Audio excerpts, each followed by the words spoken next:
Take a moment, look at this disclaimer. This content is for educational, informational, and entertainment purposes only, and nothing should be taken as a recommendation to buy, sell, or hold any securities at any time. We're here just to spread the word of how BTA analyzes the markets, how we look at the market, but nothing should be taken as a recommendation. This is Rod from BTA, and we are known as the middle traders. We are not going to get in at the exact bottom, and we're not going to get out at the exact top, but we will. We are going to make money, eat off the middle.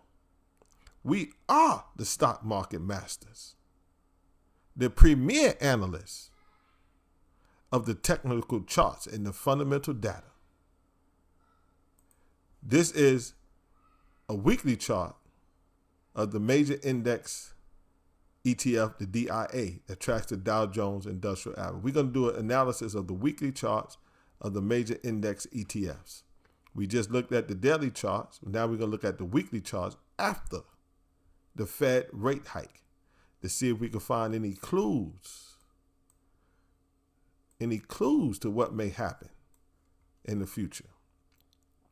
We're looking for clues. We're like detectives, okay? Financial detectives, analysts looking for clues of what may happen in the future.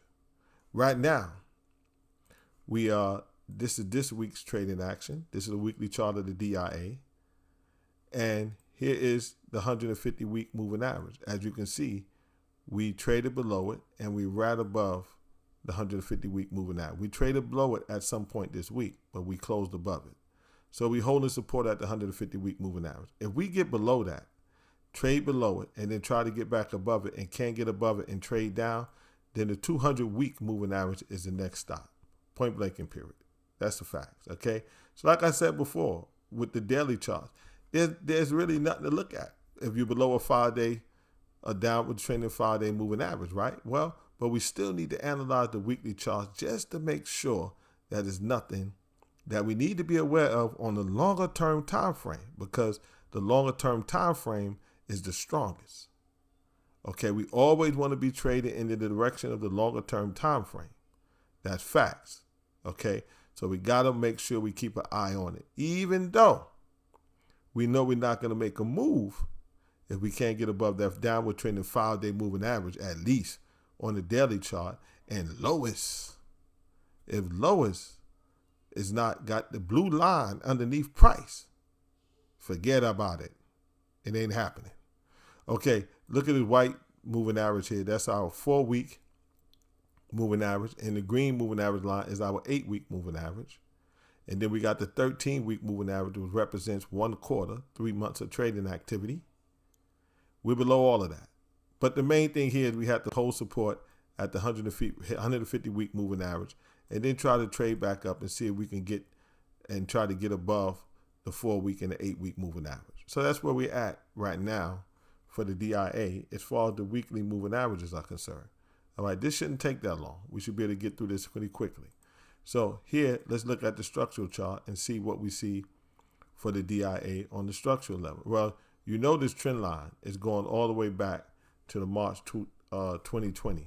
This here, these trend lines are down here at the lows of March 2020 at the corona collapse, right? So we know that. So let's try to expand and zoom in on the most recent price action and see what we see. Okay. Now, as we are above this longer term weekly horizontal support area at 304.66.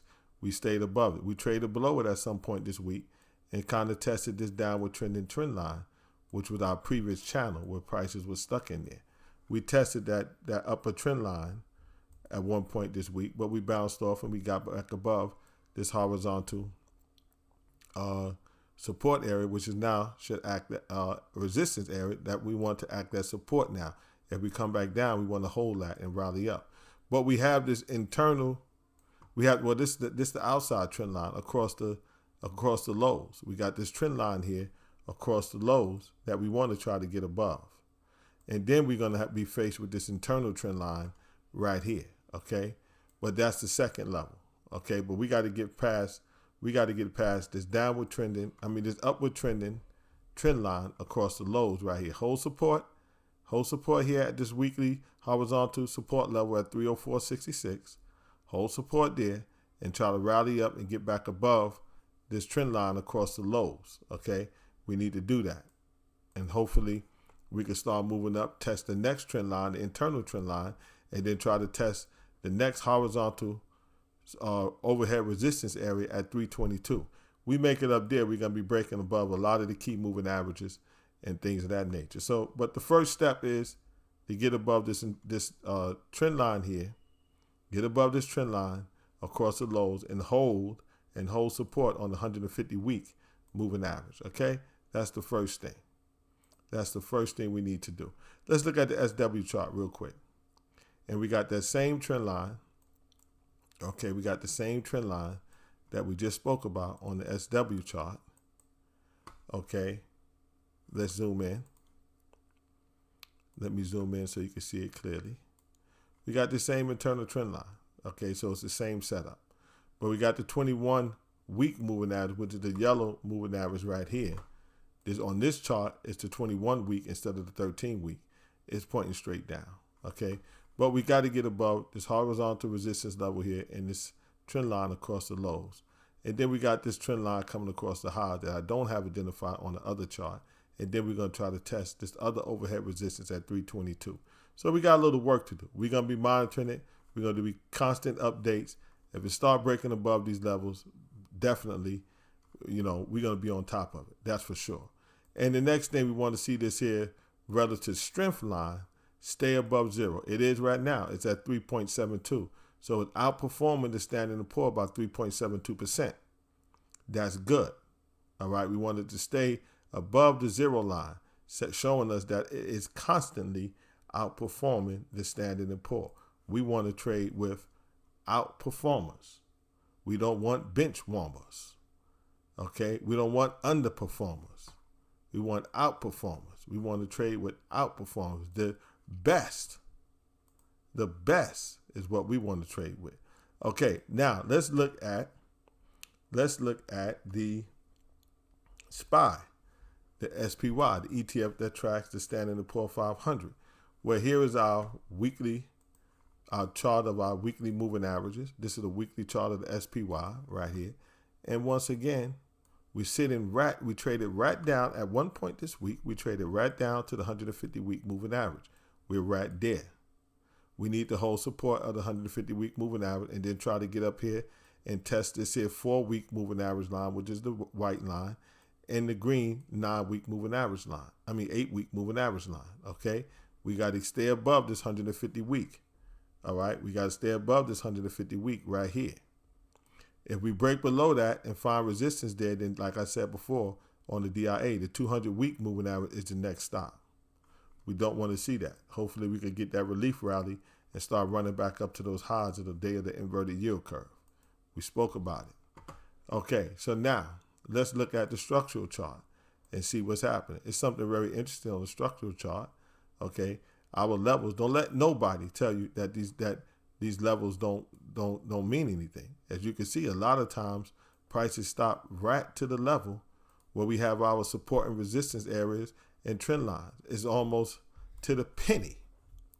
To the penny. Okay? We didn't just put this here. These lines been here. All right? It been here. If you learn how to draw the lines correctly, it will be relevant and tell you some things. So here is the prior resistance. Now we wanted to hold that support at 370.58. Notice that price came almost right to it to the penny and bounced. All right. So can we hold this level as support, and can we stay above this downward trend lines here, which is the channel, stay above the top of the trend line on the channel there, the top of the channel, which is trending down. So that's what we need to do. Hold support there and stay above the channel. And then we want to try to get above this trend line here, going all the way back to the March 2020 lows. Okay, we want to get above that and get above the internal trend line. And then we maybe can come up and start testing the 414.70 level, which is its first overhead resistance area right here after we get above those trend lines. We start doing that, we're going to be breaking above a lot of those key moving averages that we just looked at, and we definitely going to be getting above the key moving averages on the daily chart. So that's the look of the SPY. All right, that's the look of the SPY. And we look at the SW chart really quickly, we're going to see some of the same things. Okay, here's the SW chart. Let me zoom in on the chart structure up top. There's a lot of lines there, I know, but just know we got the downward trending trend line here. We got the upward trending trend line from the 2020 lows. We held support right here, and we want to try to get above this next level in this internal trend line right around 380 something. All right, we could break above that, then we'd be testing this next level up here, which is 394. All right, but that's what we want to see. So we got a little bit of work to do to start breaking some levels. Okay, and as we break these levels, we will be updating everything every day. We're watching it every single day. Every single day we are on it. Okay, watching everything moving every day, all day. That's what we do. Every day, all day. Did you hear me? Every day, all day. That's what we do. We're going to be watching this thing closely. So we're going to get it. We need to get above this downward trending trend line here and this internal trend line right here. Well, this is the lower trend line going across the lows from way back in March 2020 lows. Get above that. The next level is right here at 394. Okay, right around 394 is the next weekly overhead resistance level. And then we could go up to maybe 404 would be the next overhead resistance level right there. And then we're going to be start testing the 21-week moving average on this SW chart, which is this yellow line right there. So that's what we're going to be looking for in the future. Can it do it?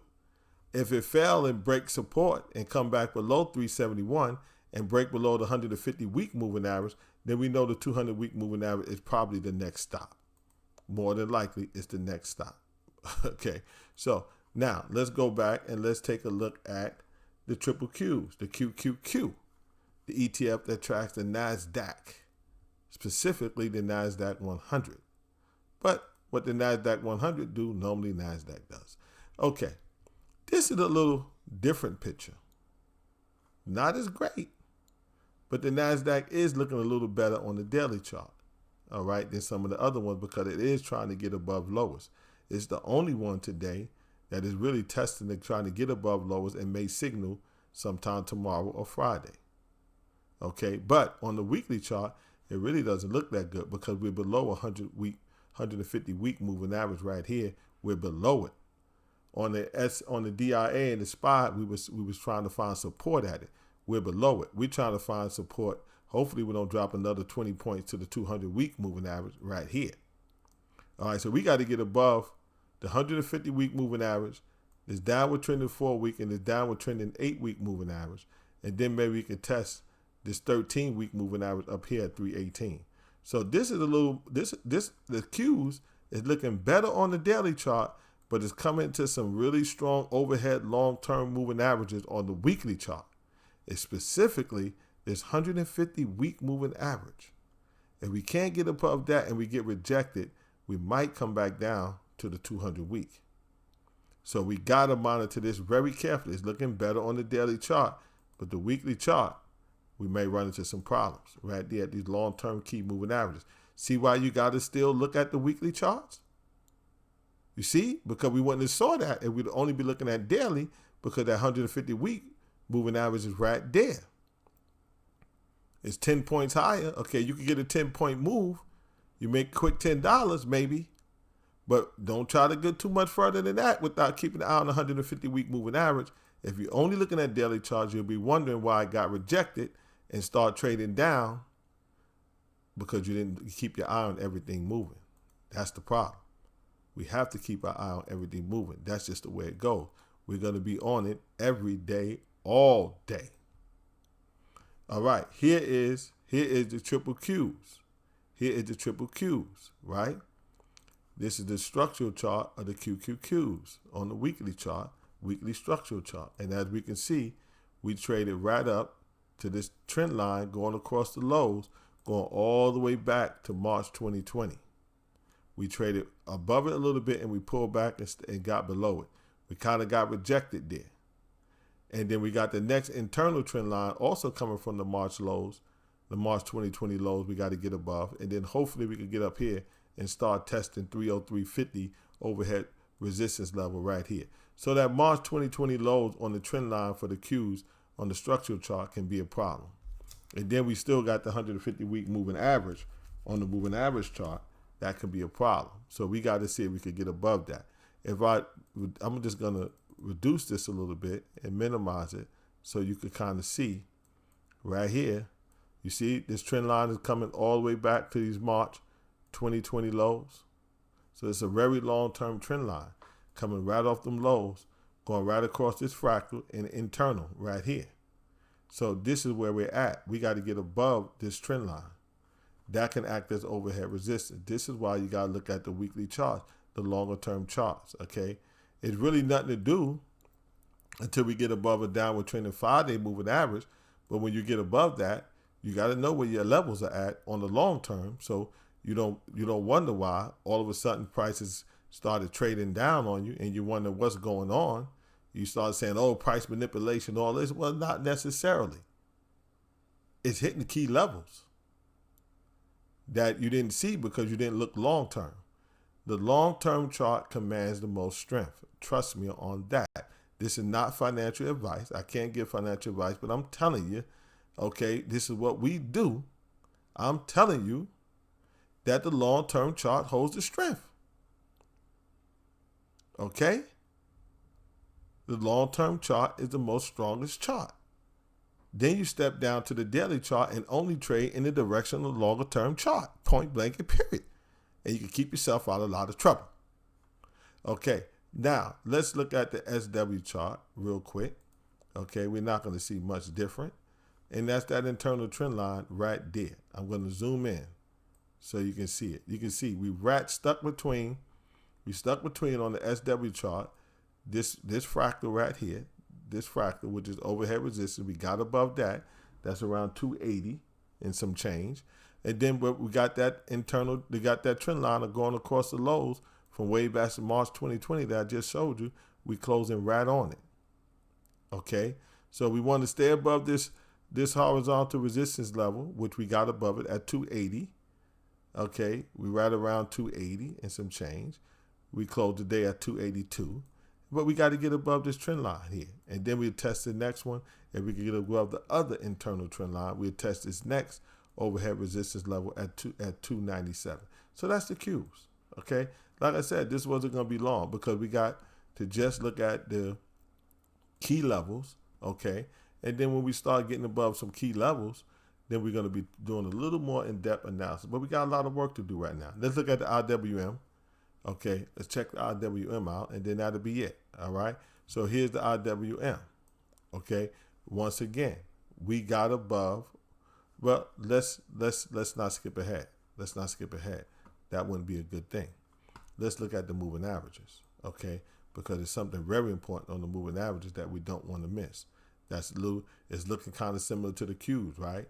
But not like the SPY and the DIA. And the difference is, you see, we're below the 100-week moving average, and now we're below the 200-week moving average on IWM. So we got to get above the 200-week moving average on the IWM.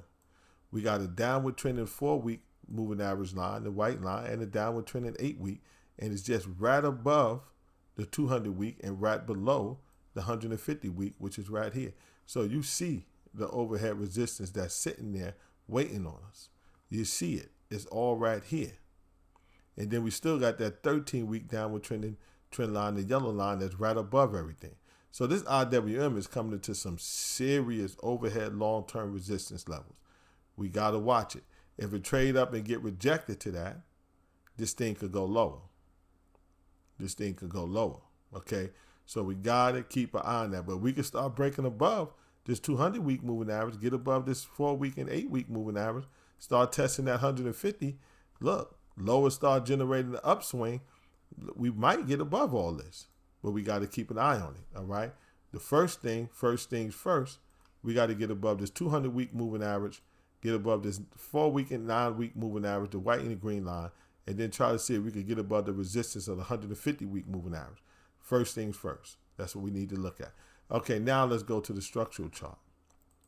Okay, which at least we held support, we got above the overhead resistance area, and we held support, and hopefully we can stay above it. Right here, this fractal right here was overhead resistance. We got above that around 168. The next overhead resistance area is right here, this next red line, which is 170. We got above that. And we got above that trend line coming away from the March lows right here. We just closed above that trend line right there, coming all the way back to the March 2020 lows. We just got above that, and we closed today at 171.86. So we above a lot of that overhead resistance right here on the structural chart. The thing is now, can we hold it as support and try to trade up and test this next overhead downward trending trend line, internal line here, get above that, and then start testing this next overhead resistance level at 188.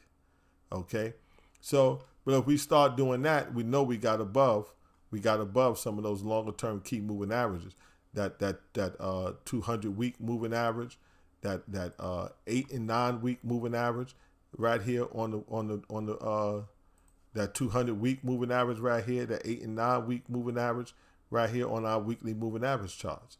If we can do that, we know we're above it. Okay, we can get it. If we testing all these overhead structural levels, we know we're above those key moving averages. And if we get above those key moving averages, then we know we're testing these structural levels. So you got to watch them both at the same time. Okay, that's the bottom line. All right, let's look at our SW chart. It's not much different. It's all right there for us. Okay, if we break support, then I'm looking at prices to fall back into this consolidation area. That is a lot of consolidation. This thing consolidated in this area pretty much 2018, 19, and 20. So if we break below, okay, the support area, if we break below the support, let me expand this. Okay, because this is key. This is very important, all right? If we break below this support area, right here, all right, at 170.79, and we can't seem to get above that trend line going all the way back to the 2020 lows we talked about, which is right here, and we start pulling back, all right, we might find some consolidation in here. It might not be that easy to break through to the bottom because it consolidated in this area in 2018, 19, and 20.